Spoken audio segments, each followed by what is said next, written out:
ఈ రాత్రి కాలంలో తండ్రి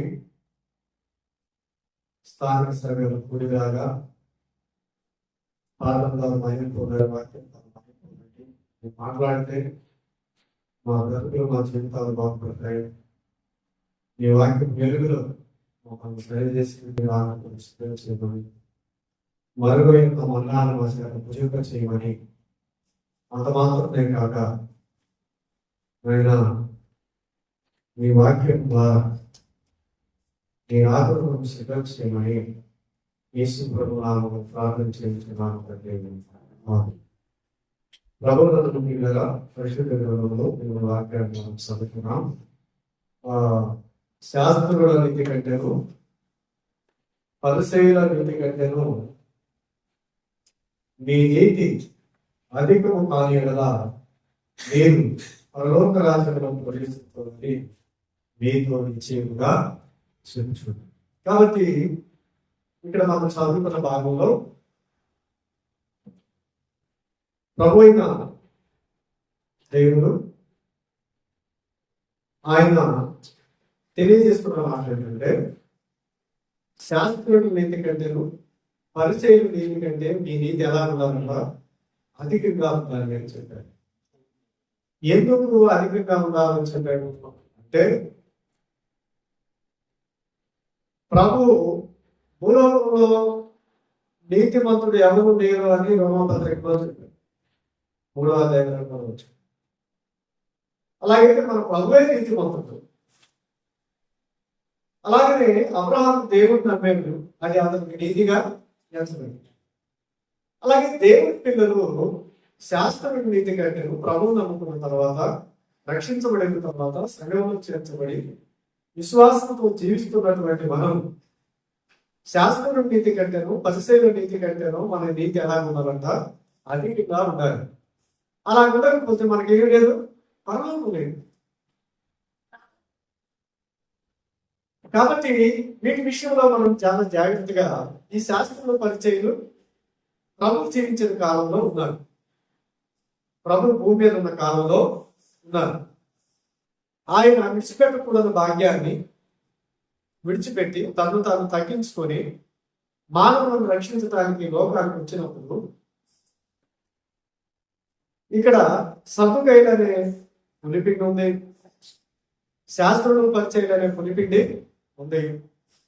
దుర్మార్గత దుష్టత్వంలో ప్రజలు నడిపిస్తున్న పరిస్థితి ఉంది. వారు చెప్పుతురే కానీ చేయరు. వారి ఏమితో ఇంత బరువు కూడా లేదు. అలాగైతే వీరి విషయమై పులిపిండి గురించి జాగ్రత్త అని చెప్పాడు. దేని గురించి? పులిపిండి కొంచెం ఉంటే ముద్దంతా ఏమైంది అన్నాడు, పాడైపోయాడు. అలాగే దుర్మార్గత దుష్టత్వం మనలో ఉండకూడదు. కొరింథీయులకు పౌలు రాస్తూ అన్నాడు, నేను దేవదూతలకు తీర్పు తీరుస్తాను. ఎవరికంట? మనం ఎవరికంట? దేవదూతలకి. మన ఆది తల్లిదండ్రులు ఆదామావులు మీరు సావనే సావరు, దేవతలోనే ఉంటారంటే సంతోషించారు కదా. అలాగైతే మనం వాటికి ఏం చేయబోతాం? తీర్పు తీరుస్తా ఉంటాం. కాబట్టి తీర్పు తీర్చగలిగిన వాడు మీలో లేరా అన్నాడు. ఎందుకు? అన్ని జనులను తీసుకొచ్చి కూర్చోబెడతా ఉన్నాను, వాళ్ళతో మాట్లాడిస్తా ఉన్నాను. అలాగైతే అలాగ దేవుని పిల్లలు ప్రత్యేకంగా జీవించాలి. ప్రభు చెప్పాడు, దేవుడు వాక్యం చెప్తుంది.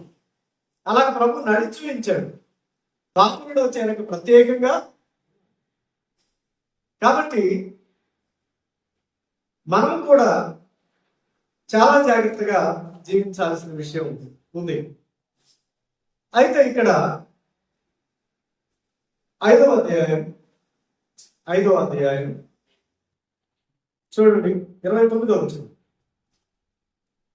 నీ గుడి కాదు నిన్ను అభ్యంతర పరిచయం కదా, దాన్ని పెరిగి నీ అంతం నుండి పారి నీ దేహం అంతా నరకములో పడకుండా నీ అవయవంలో ఉన్నప్పటికీ నశించుట నీకు ప్రయోజనకరం కాదా? ఏమంటున్నాడు? నీ గుడికను నిన్ను అభ్యంతర పరిస్తే దాన్ని ఏమంటున్నాడు? పెరిగి తీసివేయి. నీ అవయవంలో ఒకటి పోతే మేలు. నువ్వు అన్ని కలిగి ఉండి ఎక్కడ? నరకంలో, పాతాళంలో పడతావు. అక్కడ ఏడుపు నువ్వు పళ్ళు కొరుకుతావు. అగ్ని ఆత్మ. అలాంటి పరిస్థితులు కలిగి ఉన్నాయి. కాబట్టి ఇక్కడ మరొక మాటను కూడా మనం చూస్తే 30 వచ్చింది చూడండి. 30 వచ్చింది. నీ కుడి చేయి నిన్ను అభ్యంతరపరిచిన ఎడల దాన్ని నరికి నీ యొద్ద నుండి నీ దేహమంతయు నరకములో పడకుండా నీ అవయవంలో ఒకటి నశించుట ప్రయోజనకరం కదా. నీ దేహం అంతా నరకంలో పడి రాత్రి మొగుడు కేకలేసే కన్నా, అంటే దీని అర్థం ఏంటి? నీ అవయవాలు తీసి పారేయమని కాదు. భూమి మీద ఉన్న మన అవయవాలు ఏంటి? కొలసరికి రాసిన పత్రిక, కొలసరికి రాసిన పత్రిక దయచేసి ఒకసారి. కొలసరికి రాసిన పత్రిక 3వ అధ్యాయము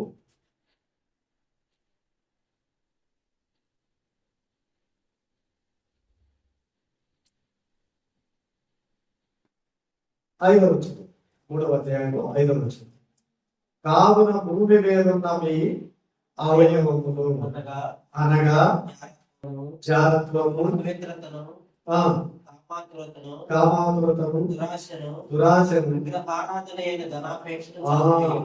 విగ్రహారాధనైన ధనాపేక్షను చంపివేయి. నేను ఇలా చెప్తున్నాను. ఆడు పెరిగివేయి. మనం ఇక్కడేమన్నాడు?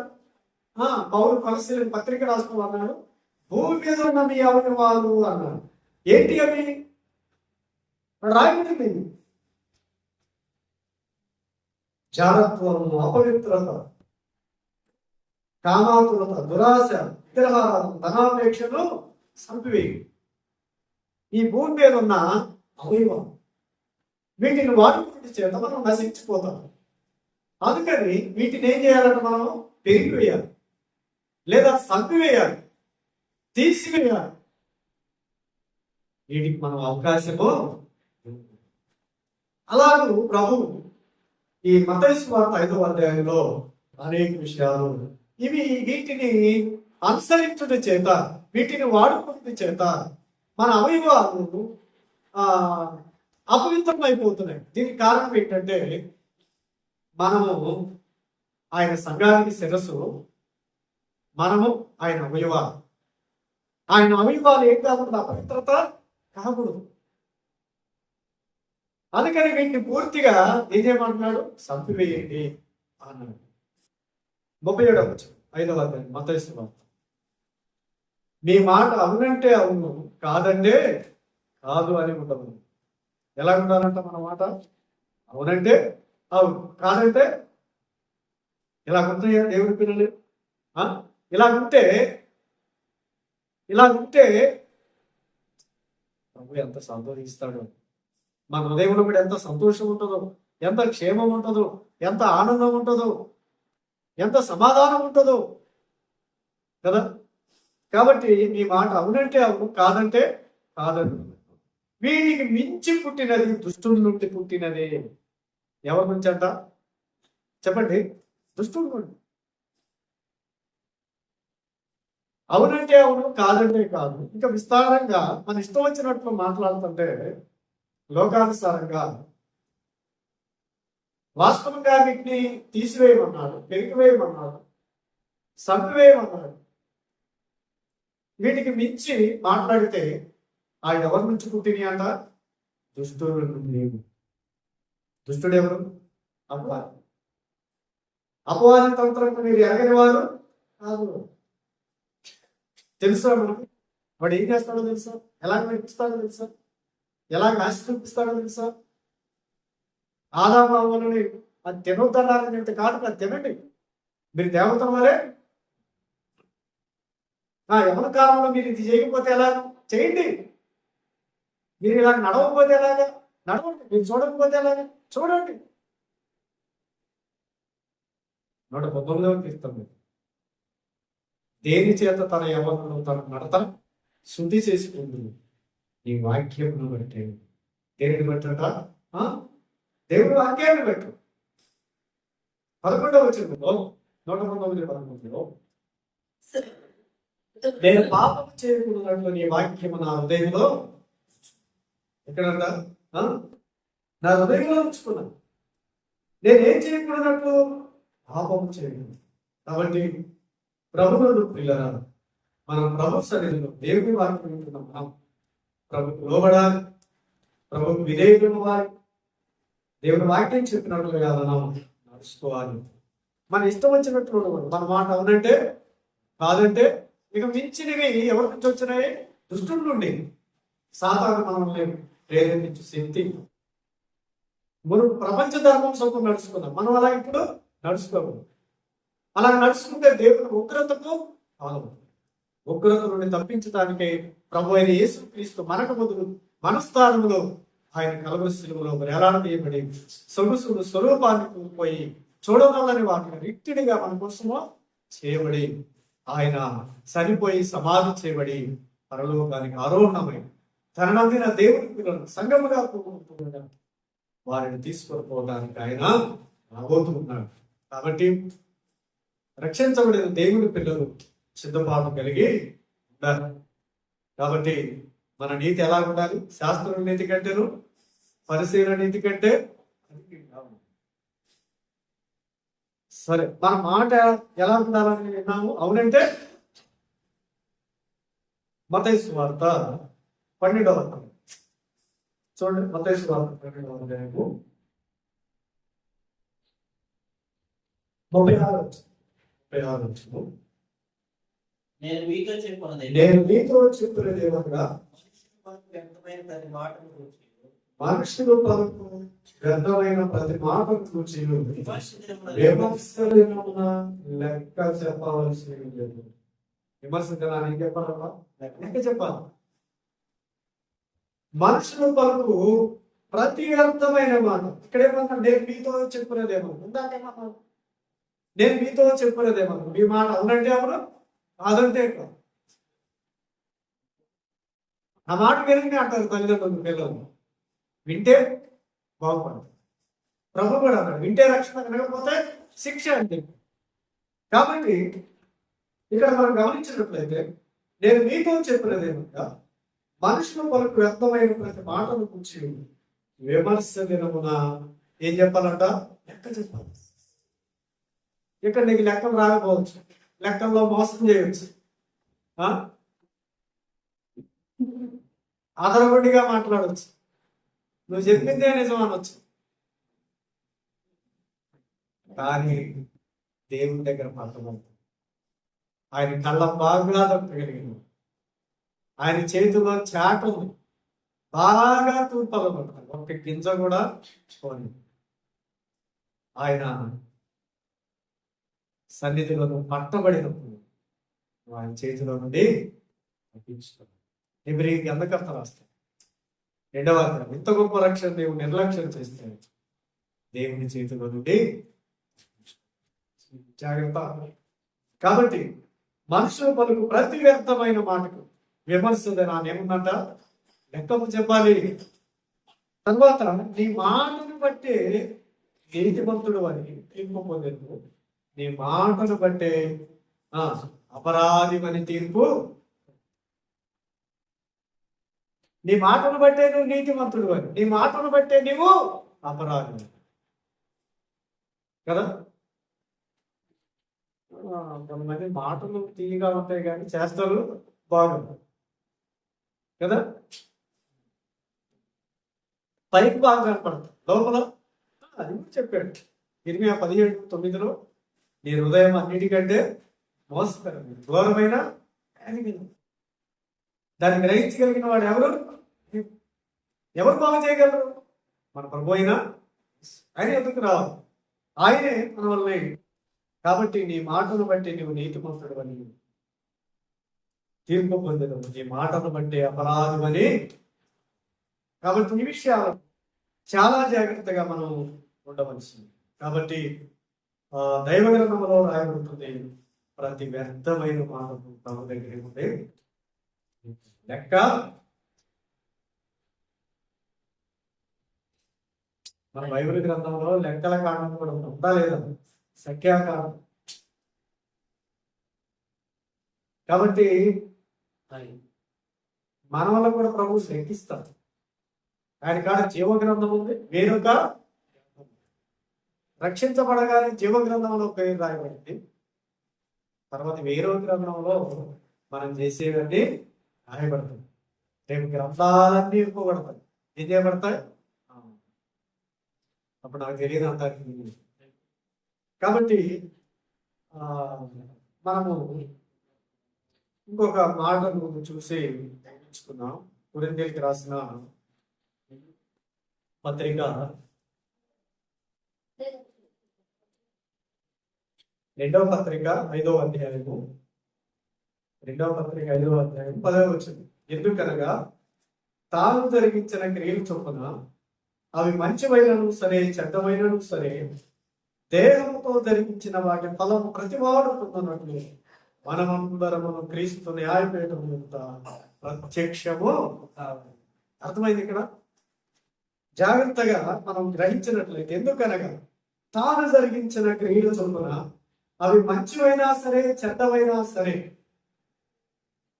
దేహంతో జరిగించాం కాబట్టి మంచి జరిగిస్తే మంచి జరిగింది, చెడ్డ జరిగిస్తే చెడ్డ జరిగింది. అదే అన్నాడు. అవి మంచివైనా సరే చెడ్డమైనా సరే దేహంతో జరిగించింది వాటి ఫలము ప్రతివాడు మనమందరమును క్రీస్తు న్యాయపీఠం ఎదుట ప్రత్యక్షము అనుచో.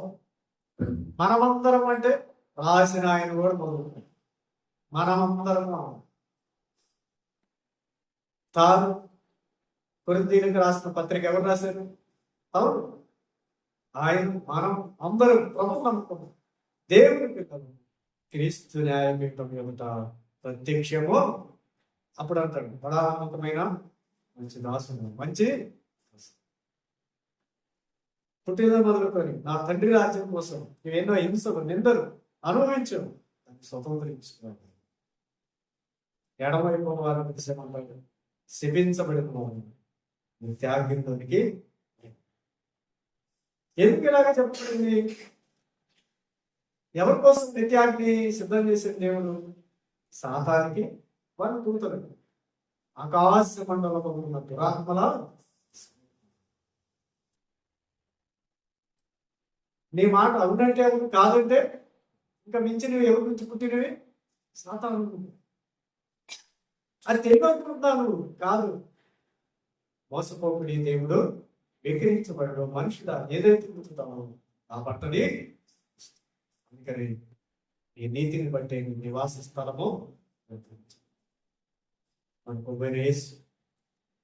ఈ యోగ్యత లేదు. ఎందుకు పనికిరాదు? నశించే నిత్య నరకానికి వెళుతున్నాం మనం. అందరూ విడివారు, బలహీనుడు మనవాళ్ళని ప్రేమించి మన కోసం తన ప్రాణానికి, తన రక్తానికి వచ్చి మన పవిత్రపరిచి తన రాజ్యవాసుడిగా. అందుకని మనం దేవునికి రుణపడి ఉన్నాం. ఇంకా నమ్మకాన్ని వాళ్ళు ఏం చేయాలి? ప్రభు మీద. అలాగే ప్రభు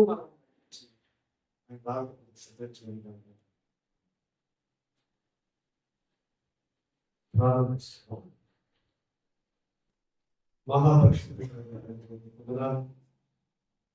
సమయంలో ఈ వాక్యం ద్వారా నాతో మాతో మాట్లాడుకోవచ్చు.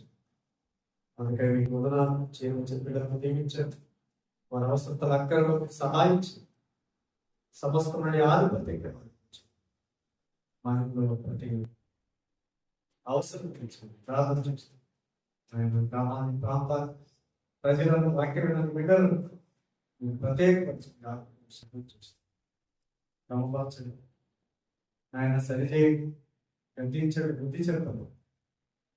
భూమి మీద ఉన్న మా అవయవాలు ఆయన పూర్తిగా సంపూర్ణ